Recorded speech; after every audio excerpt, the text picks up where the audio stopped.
a souhaité accompagner la sortie de notre premier court-métrage, Marée Noire, de cette vidéo making-of. Notre objectif, vous immerger un peu plus dans les coulisses de notre processus créatif.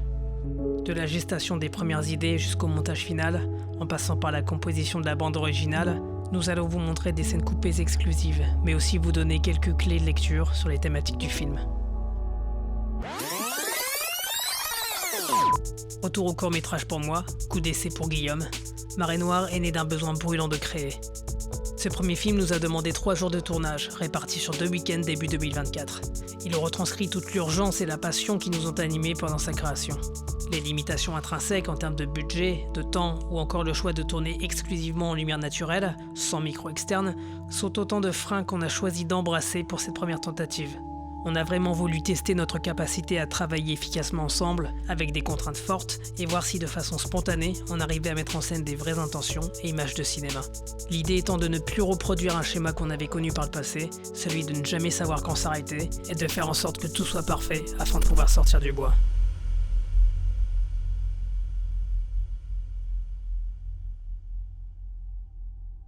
Dans Marée Noire, on suit les destins croisés de 4 personnages. On a fait le choix de ne pas les nommer à l'écran afin de renforcer le pouvoir d'identification à chacun d'eux. On a bien sûr notre personnage principal, interprété par Guillaume, une personne qui subit une agression, jouée par Camille, moi-même, dans la peau de l'agresseur, et enfin Caroline, qui prête ses traits à la défunte compagne du personnage principal.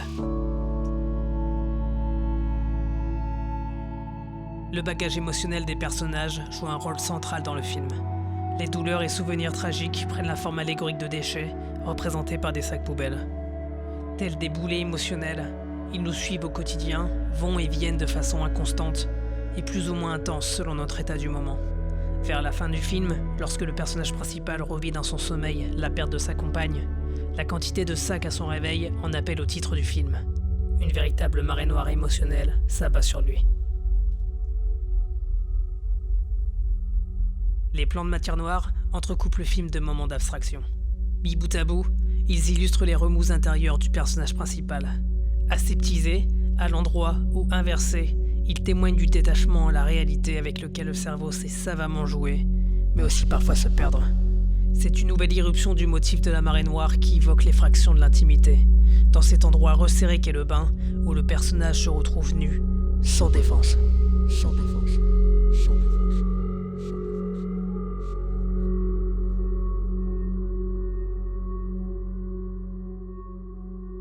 La musique du film, en lien avec l'alternance visuelle entre réalité et images intérieures, va jouer sur 2 tableaux.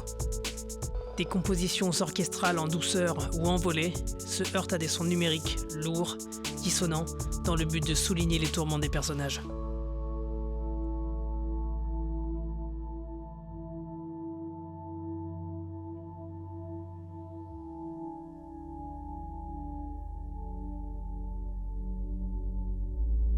Notre objectif était de garder une fin ouverte. On a semé des pistes qui précisent notre vision personnelle, mais c'est réellement au spectateur d'assembler les pièces du puzzle et de se faire sa propre idée. Est-ce qu'il s'est libéré par le suicide, ou bien par le lâcher-prise et le retour à une forme de stabilité et d'harmonie, comme dans cette vision finale de son chez-lui, vidé de tout sac et visuellement plus apaisé?